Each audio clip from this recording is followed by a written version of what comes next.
Good morning, Bucknutters. It is Tuesday, April 8th, 2025. I am Dan Rubin. This is the Bucknuts Morning 5 and Change. This podcast covers the national champions. Got a great show for you here today, of course. Bill Kurelic, the Dean, Mark Porter, the Grand Poobah himself will be back here with us in just a sec. Lots of visitors coming through the WAC these days, coming to check out practice. We're going to get a complete update on all of your visitors, all the new offers, how that's affected commitments. They're even moving on to 27 now. Class of 2027, there's even some offers. So we will have a better look at 26, and then we're moving on to 27. All right. What else is important? The quarterback competition. If you have any questions about that and stuff, we can hack at that. But first, it looks like the sun is out today in Ohio, which is cause for celebration and also cause for you to get your Gooders on. Gooder sunglasses, one of our best, most consistent, and well-received sponsors. GOODR.com/Bucknuts. Remember that. Gooders are stylish sunnies, and we've told you about this a million times now. $25 for the look of expense and the fear of nothing. I sent my son to spring break with 2 pairs of Gooders. One was claimed by the Atlantic Ocean. Why you wear your sunglasses into the water, I don't know. But when you have teenagers, especially teenage boys, you don't really have to answer that question because you send them with 2 pairs of Gooders, and all is well. If you've ever been to the game, you ever go to a noon kick with your fancy Varnays back in the day, even if you had the band around or flipping them around, you could still lose them. The next morning you wake up, you're out 250. I'm telling you, Gooders are where it's at. One of our best sponsors. You really want to take advantage of this. Get a new pair of sunnies right now, all different styles, all different flavors. Bucknuts Morning 5 listeners, you're getting free shipping. Go to Gooder.com, GOODR.com/Bucknuts, and use the code Bucknuts for free shipping. You also get a 30-day money-back guarantee and 100% satisfaction. Gooder.com/Bucknuts, and use code Bucknuts for free shipping. 2 high-priced guys are now in the mix. The Dean, Bill Kurelic, the Grand Poobah, Mark Porter. Gentlemen, like we set ourselves into a beginning of the dog days here as the days get a little longer and the sun is out in Ohio. Thank all things big and small. We've had a very Ohio-like schizophrenic weather stretch here. Thought you had spring, everything sprung, and then it got cold. But now it looks sunny. Speaking of sunny, William, had a lot of visitors come through here. Some more interesting than others. Can you kind of give us who we should focus on and what has happened over the last 3 or 4 days since we last saw you? No commitments, which is unheard of here on this show, but take it away if you could.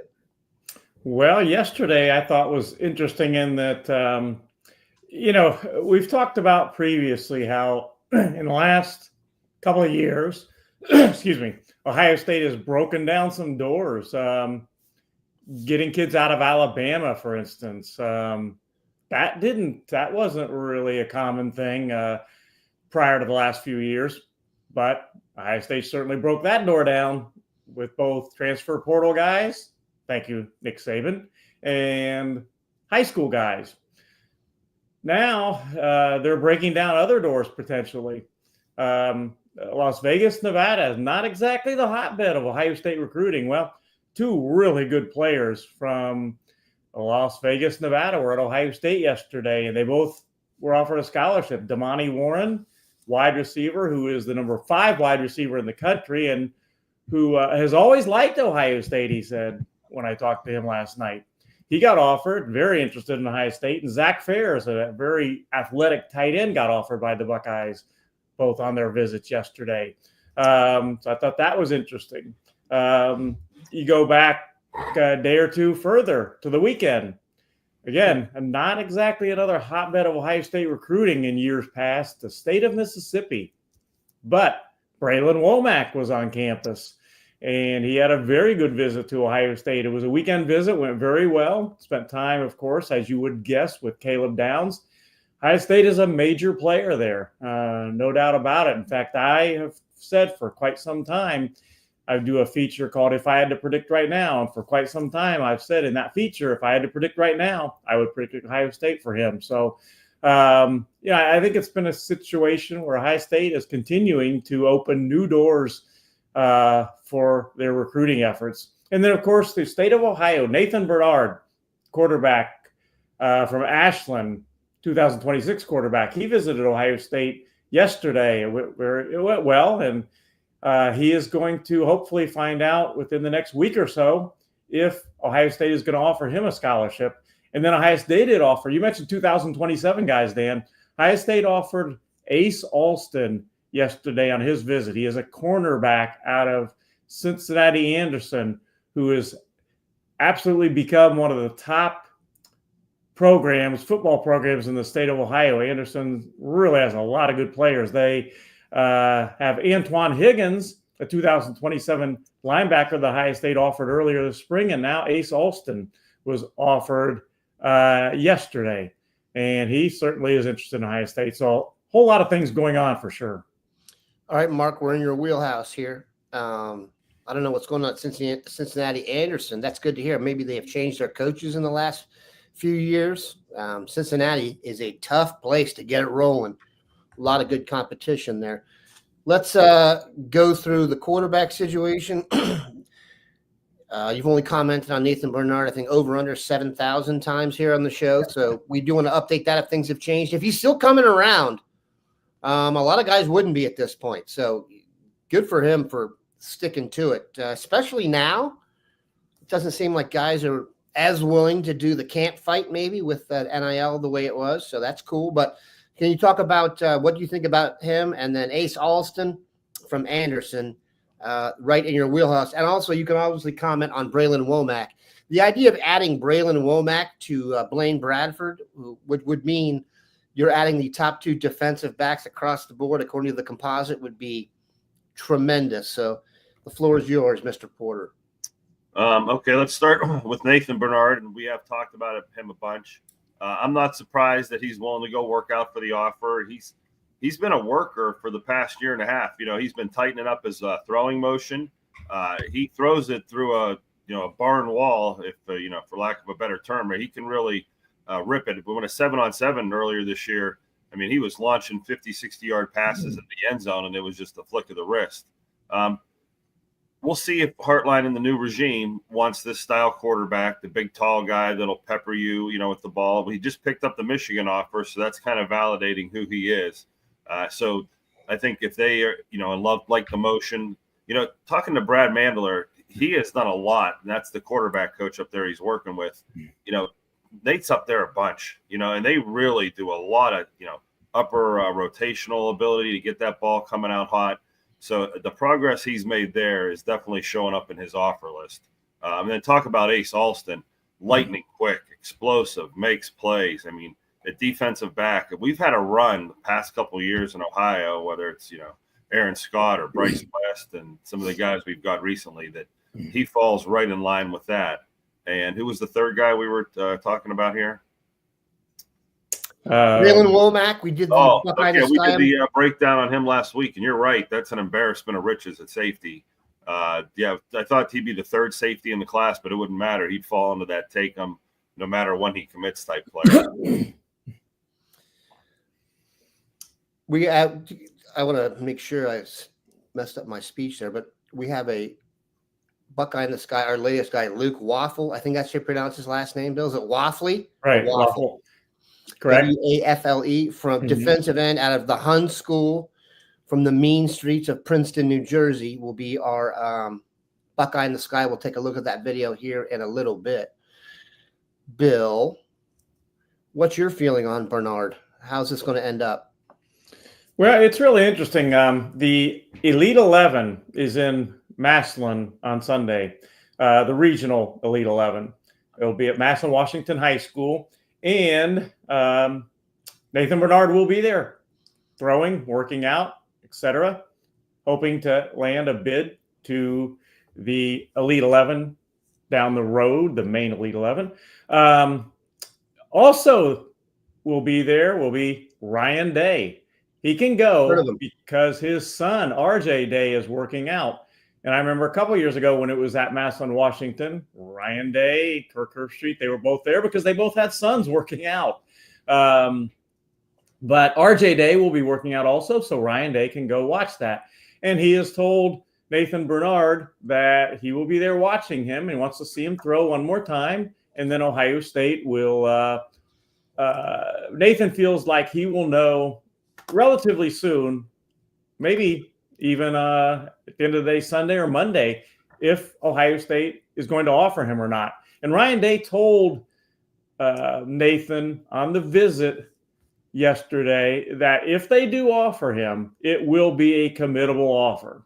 So this will be very interesting to see what happens as Ryan Day watches Nathan Bernhard again on Sunday at the Elite 11. And obviously, that Michigan offer is interesting that Nathan Bernhard just got.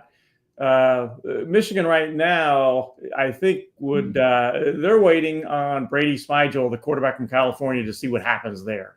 And then they've got, as potential Michigan guys, they've got Nathan Bernhard, who they've offered, and Matt Ponatoski from Cincinnati Moeller. So it'll be interesting how this all shakes out. Ohio State has a quarterback coming in today that is a potential scholarship offer guy, that being Jet Tamala.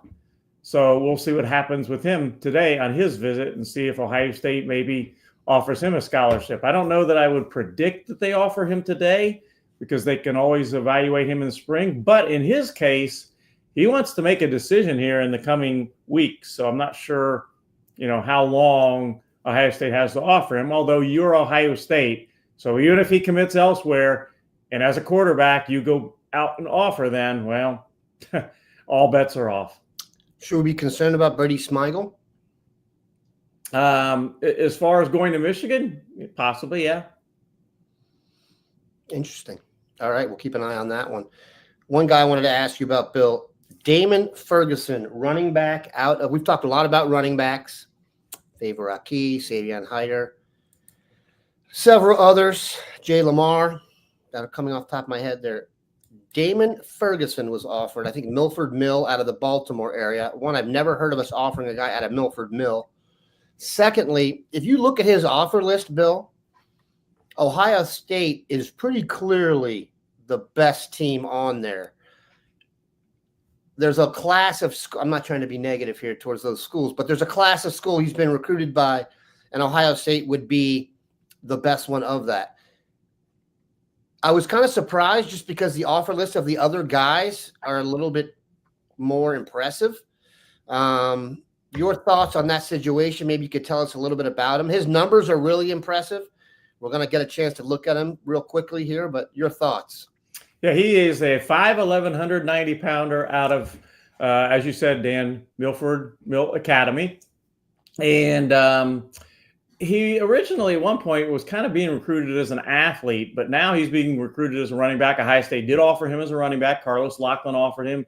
As you can see on the film there, he's fast, no doubt about it. Ohio State would really like to get 2 running backs in this class. It's not an absolute must, but that's their goal, getting 2 running backs in the class. I tend to think, I think very likely that our guy, Favor Aki, will be one of those 2, but they still want to get another one. Savion Hyder, that's not going to be an easy pull. I think if I absolutely had to predict right now where Hyder was going to go, and that would be right now, not a crystal ball pick, but if I had to pick right now, I would probably say that Hyder would go to Georgia, but okay, we'll see. So, you get Hyder and you get Aki, that's a grand slam. But you may not get Hyder. There's no 100% guarantee right now you're getting Aki. He hasn't announced any commitment yet. So they're still looking for another running back, and they like Damon Ferguson enough that he's in the running. What'd you think of that quick blast there, Mark. He's more like a go ahead. I don't want to say negative about the schools. Go ahead. I don't know why Jordan Hall popped in my head watching him run, but he does have a darting, and there was a couple of times there where you saw the foot in the ground and the quick move on that one zone. When he hit it north and south, you saw the sudden burst of acceleration. It's funny. Bill was watching. He said, and he is fast. It's almost like we say the same things about the same guys, but that's good because you watch the film and it's like a checklist I keep talking about where there is that blinding speed or that elite speed. Boy, there is that super cut on a dime ability. And then you see him every run. I noticed that he finished pulling away from guys where there was a point of evenness with the defense or an angle that looked like most guys that get run down, and you saw the acceleration. So he's checking those boxes. 5'11", 190. I think Favorite Key was 190. I bet she's a little heavier. He looks like he could probably be a 200-pounder, no problem in college. Didn't see a lot of power clips. I'm still kind of watching here. It's more about him just out juking people and out sprinting to the end zone. There's a play there where he split the secondaries. Yeah, this is a speed back for sure. Yeah, it makes sense when Bill said he switched from athlete to running back. That's impressive. Dan, you mentioned, we've been talking about the quarterbacks. I mentioned it's going to be interesting to see how the quarterback dominoes fall. And I see somebody mention Ryder Lyons in our thread there. Ryder Lyons is considering both Ohio State and Michigan. In fact, Ryder Lyons, and he has a scholarship offers from both. He's got scholarship offers from everybody. He's from Folsom, California. He's visiting Lyons, is visiting Ohio State this weekend. It is an extended visit. It'll be a 3-day visit to Ohio State this weekend. He is also considering Michigan. That's one of the schools that offered him relatively early, and he is considering Michigan. Somebody said Lyons is not going to Michigan. I would tend to agree. I think right now that he is very likely going to USC, but he is considering Michigan. He is considering Ohio State, and he is making that big visit to Ohio State this week. And so, again, it'll be interesting to see how all these quarterback dominoes fall. I know from talking to people that I trust in California, Ohio State offered Ryder Lyons a little bit late. It was January 30th, I believe it was, that they offered him a scholarship. And that kind of put them a little bit behind. But, it's understandable because, Ohio State was in the midst of a offensive coordinator quarterback coaching change with Chip Kelly and Billy Fessler. But they did get their offer in, and Ryder is interested enough that he is making the long trip from California to Ohio State this weekend for a big visit. All right. We are going to get to our guy from Hun here in a little bit. But first, I'm going to ask you guys a general question that I knew was going to come up. Dave and I discussed yesterday the quarterback competition going on at Ohio State. Sayin-Keinholz and Julian Sayin. What do you guys think about playing two quarterbacks? Because that's going to come up now. I mentioned to Dave that last year at this time, I was more confident that Will Howard was going to be the starter than Julian Sayin was going to be the starter. But I'm more confident in Lincoln than I was in Devin as the next guy up, if that makes sense. So you got kind of a smaller gap. I don't really know if it's a real competition or not. I'm of the mind, like everyone else, pretty much that it was going to be Julian, and Lincoln has looked really good. Generally speaking, though, if people remember this, back in the day, the Dallas Cowboys once went play for play with Roger Staubach and Craig Morton. They eventually settled on Roger Staubach, and that worked out well. I've seen them go series for series, half for half, game for game. And there's the very popular cliche. If you have two quarterbacks, you have none. Some don't agree with that. Bill, I'm going to let you have this one first. Do you believe in the two quarterback system? And then maybe what do you think of the current quarterback tussle going on in Columbus? Just as a very general statement, I don't believe in the two quarterback system. I'm not big on that. Maybe you stick a wildcat quarterback in there for a play or whatever, maybe that, but beyond that, I do not believe in it. I'm more along the lines, if you have two quarterbacks, you don't have a quarterback. Now, the interesting thing to me with the Sayin-Keinholz battle is that, you want, if you are the Ohio State coaching staff, you obviously don't want either one to transfer. They're both really talented kids. You want them both there. Right now, they're your, whatever order you want to put them in, they're your 1-2 quarterbacks. And if you're the number 2 quarterback, you're one play away from being the number 1 quarterback at any point in the season on injury. So at the end of spring drills, do both Sayin and Keinholz really believe that they absolutely are legitimate candidates to be the number 1 guy and it is going to be a competition? Or does one of them believe that maybe I'm not really going to be the quarterback? That's the key. And I'm going to go back a number of years when a guy named, and I think you guys have heard of this guy, a guy named Joe Burrow was at Ohio State. And the word was that they would go into the fall, that Burrow would go into the fall battling for that starting job. Well, I can tell you very factually, 100% fact, that even though that was the word, Joe Burrow, family, et cetera, didn't really believe that he was on even footing and that he was likely going to be the starting quarterback. And what did he do? Transferred to LSU. I think the rest is kind of history there. Did it work out there? How do you do? It did work out there, I think. Okay. But in my mind, I don't know.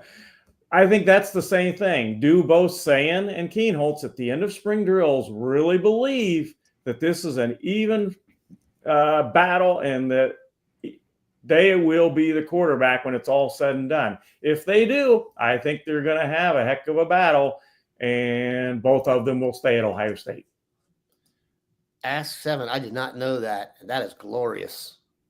Even though what people don't really know is that Randy White was drafted as a middle linebacker out of Maryland and eventually became somehow a Texas accented, tobacco spitting defensive tackle, but we digress. Your thoughts, Mark? Depending on who the quarterbacks are, sometimes you have 2 off the charts guys, but that's rare. But I do think the cliche is if you have 2, you have none. And I don't think it's because you don't have good quarterbacks. I think there's something to it, and I saw it in the comments about the flow of the game and quarterbacks getting in a rhythm. And, the more reps they get, the better they get. So if you pick one when there's 2 equal, that one will continue to develop. You want one to win the job. Sometimes you play 2 of them until one of them really grabs the job by the throat, and the other one plays his way out of the position. You kind of want to be fair, and the team chemistry is the other thing about this that's different. You're probably going to have a couple of different camps on your team rooting for either guy or roommates with guys, and there's stuff like that going on that as a head coach you're kind of monitoring, where maybe you're just giving the appearance of fairness, even though you know who the winner is. I'm very happy that Keinholz is showing up like this and making this a battle. It's better for the program when you have 2 guys sharpening each other's blade. After that Missouri game, which was an unfair situation for Keinholz, there wasn't a lot of confidence in him. So seeing that this battle is going to push each other through spring, and I read even in the fall camp, that's going to make both of them better. But eventually, I think you got to pick the winner. Question from Rick Montoya here to the group. Does Tavian even have a shot? Tavian St. Clair, obviously, at camp, when you see the quarterback showing, that's your trio. I'm going to say no right here. And it's no reflection on Tavian St. Clair, but let's take this narrative one step further. You put Tavian St. Clair as the starter, you may have 2 guys in the portal. So that would be ridiculous and unacceptable. And you would hope that the 2 veterans on the team have a little more distance from a guy who's, getting his first 50 or 100 reps as a Buckeye. But as you say that, I think in the back of all of our minds, how long before he starts pushing that group? Is it mid-season? Is it, this time next year in spring ball where Tavian's talent becomes apparent and he is now mentally in control of the offense? I mean, this is an offense you need to have what I call command of, understanding formations, motions, a lot of stuff like that are pretty advanced degree type things when you have all the moving parts. And I think there's double motions this year where you're putting the guy in motion, he's set, and then another guy's going in motion. So some of this stuff is high-end quarterback play. Yeah, Dan, I see a comment, and I tend to agree with it, by Robert Howard. I am amazed at how many people judge Lincoln based on that Cotton Bowl. Oh, my God. And I'll get back to one of the games Sayin got in, and he threw a pass that I'm not sure it went 8 yards to the line of scrimmage. You're skipping rocks, Bill. Skipping rocks on the lake in Cleveland. So, yeah, I agree with that. Don't judge these guys on one pass or one quarter or whatever. You just can't make judgments on that. Also, honestly ask yourself this question. Did you think when we got Will Howard, you were like, oh, that's the quarterback that's going to lead us to the national championship? If you said that right off the cuff, you may not be telling the truth. And he did. So let's rely on, one of the themes for this year should be the benefit of the doubt. They've earned that. The first team to go through that process and win the NFL draft is going to be like a potpourri of Buckeyes. Your head coach is very comfortable in his skin. So I think we're in good shape there. There was one other question I really wanted to get out here before we get to the Luke Wafle deal. Oh, Bill, I was told to ask you a question specifically. Dan, yes. Ask the dean what D linemen we have, let's say, the best chances to get. 2 defensive linemen, Bill, that when you do your highly trafficked, these guys could come here articles that you're considering. Is Aiden Harris one of them? Yeah, if Ohio State goes all in and he waits things out.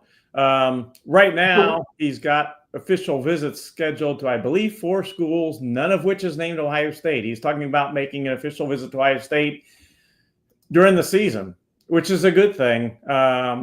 With your Ohio State, you don't mind necessarily guys waiting until the season to make official visits because it's a great thing to have them at your games if you're Ohio State. You'd like to have them make official visits in June and lock them up and get a commitment, but that doesn't always happen. So, I think he definitely is a guy to have in mind as far as being one of the defensive linemen in this Ohio State recruiting class when all is said and done. Bill, before you move on, Aiden Harris is a little bit interesting because I saw an interview with him yesterday. Anna Adams is all over that recruitment. I believe she works the South and Clemson site. He wants to go to school with his brother. And he literally comes. I mean, we've talked. The oldest cliche in the book in recruiting is the package deal. Is the 2 studs that get recruited from the same team or same AAU team and are like, we want to go to school together. Sure you do. Until one of them gets a bigger offer or the other one's told he's going to play and the other one's told they're not.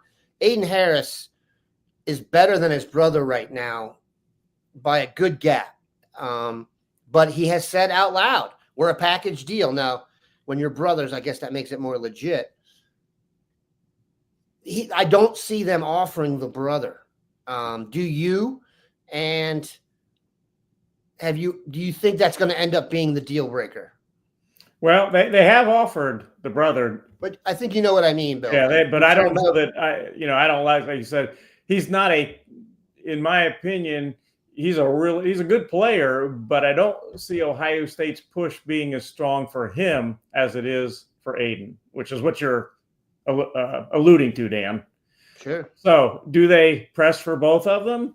I don't think we know for sure the answer right now, and that may be part of the reason why they're perfectly fine with him waiting, Aiden, to make his official visit till the fall for a game. So, we'll see there. But I think you make a good point that with that being a package deal, that's a factor there. So now another lineman that I would say that I tend to like Ohio State's chances, or at least one of the top 2 that we don't talk about a lot, is Cam Brooks.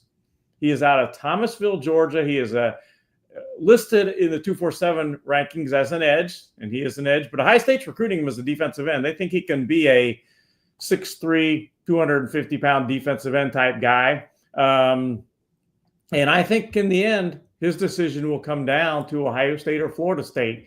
He has Florida State connections, family connections, but he likes Ohio State a lot. He will visit Florida State, official visit, the weekend of June 6th. Providing they get him past that, it would give Ohio State then maybe the advantage because he visits Ohio State June 20th, giving the Buckeyes the proverbial last shot. So that's a guy that maybe is not mentioned enough when we're talking about defensive linemen that could end up at Ohio State. Mike Schaefer asked the question, which defensive line recruit is a werewolf? Okay, werewolf is a term Dwayne and I used to use for just the guy. It's hard to explain, but you know it when you see it on defense. They run through guys. You can't block them. They're just animals. I'll tell you what, the linebacker from Georgia, Tyler Atkinson, is a werewolf. He helicopters off dudes a lot because he is werewolfing them right from he is going so fast. And I usually look at helicoptering as a negative. In this case, it's a positive. What I mean by helicopter is the guy hits high and his legs spin around because he's going so fast and just disrupts the laws of physics all in there. It's tremendous. I haven't really seen that many werewolves in this class, which brings us to this. Mark, who is your eye of the sky today? I'll say this. First, I was a little kid who grew up wanting to play football. My parents were tools. I never really played until high school, and I wanted to be the running back. I didn't know what I was doing. We went to play Hun in Princeton, and the guy in front of me, second play of the game, I watched get held up in a pile and someone's submarine and blow his knee out. And they're like, Ruben, get in there. And I just remember getting hit so hard the first time and waking up on the sideline with a broken rib. But I've always had fond memories of the Hun school. And that brings us to Luke Wafle, who, by the way, did not play at Hun when in the late 80s in New Jersey. They've upped their recruiting there, which is good for Hun and bad for the Petty School, the powerhouse from the mean streets of Heightstown. That probably made sense to about 6 people. All right, Mark. We talked about Luke when he was offered, and we got into it. He looks like a superhero, literally. Like he looks like one of the Avengers. Does he play like one? Bill, what are the chances we get him? I think they have a legitimate shot. I think Ohio State is in his top 3, in my opinion. And he absolutely – he hasn't announced his itinerary as far as official visits go yet. He's got a few of them. He's got Ohio State, Penn State, Texas, and I think it'll probably come down to those 3 schools. I think Penn State is probably a slight favorite, but if they are, I think Ohio State is a pretty close second. Yeah, so before I go full all-in superhero, Avenger, werewolf, which I am very tempted to do, I hate to get the fans excited for a player that we may be chasing from the rear. You guys are going to be very excited to see this. Going through his long film, I put his best stuff at the beginning, and the explosion for 6'5.5", 240. When you say run through somebody, there you go. When you say, chase from behind and you see the hustle and the speed, the run down a tailback, there you go. Has the name Jack Sawyer flashed in your brain yet? Have the Bosa brothers flashed in your brain yet? Is this the similar film to that? There you go. You're starting to see that type of a player or that type of a frame.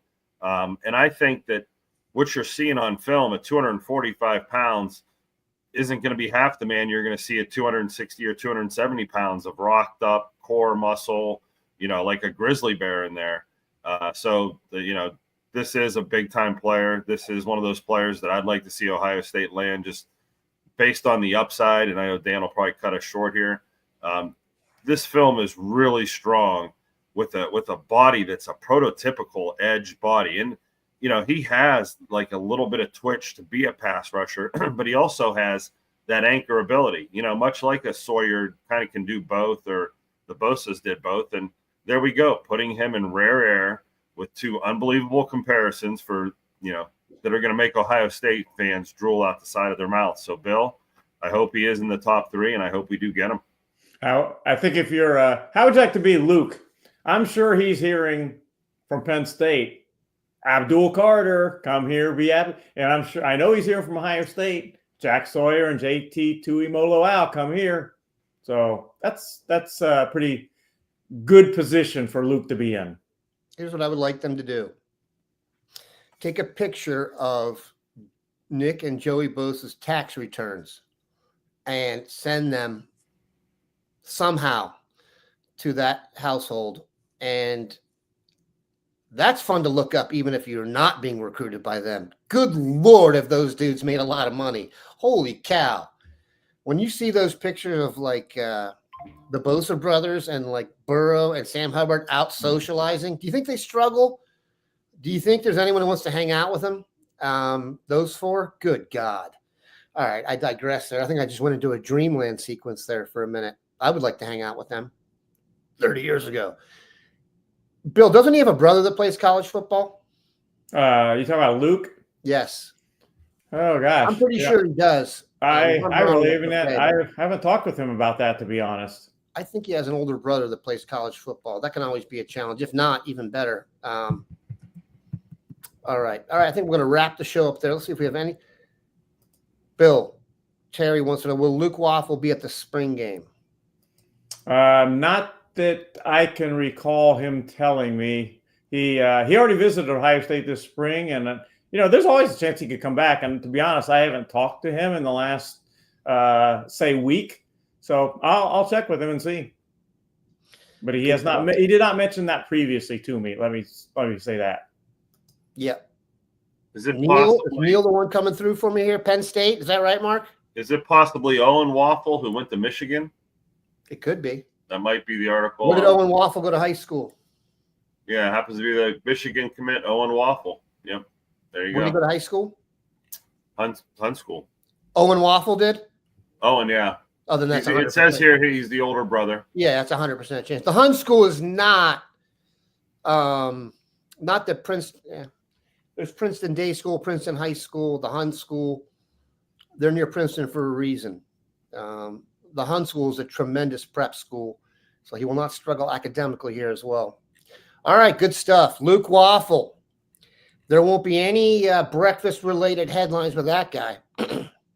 So we'll go to transfer to Penn State, it looks like. All right, we'll get on this. We will be all over that next time we come up. Keep in mind, visitors are coming fast and furious. You got this weekend, but we'll get more into that on Thursday. Buckeye in the Sky on Luke Wafle will be up later today. That is worth the price of admittance. We're not getting to 40 minutes today, so you guys got 2 minutes. We owe you cash on, but we'll get to it. Have a good one. Nutters of Buck.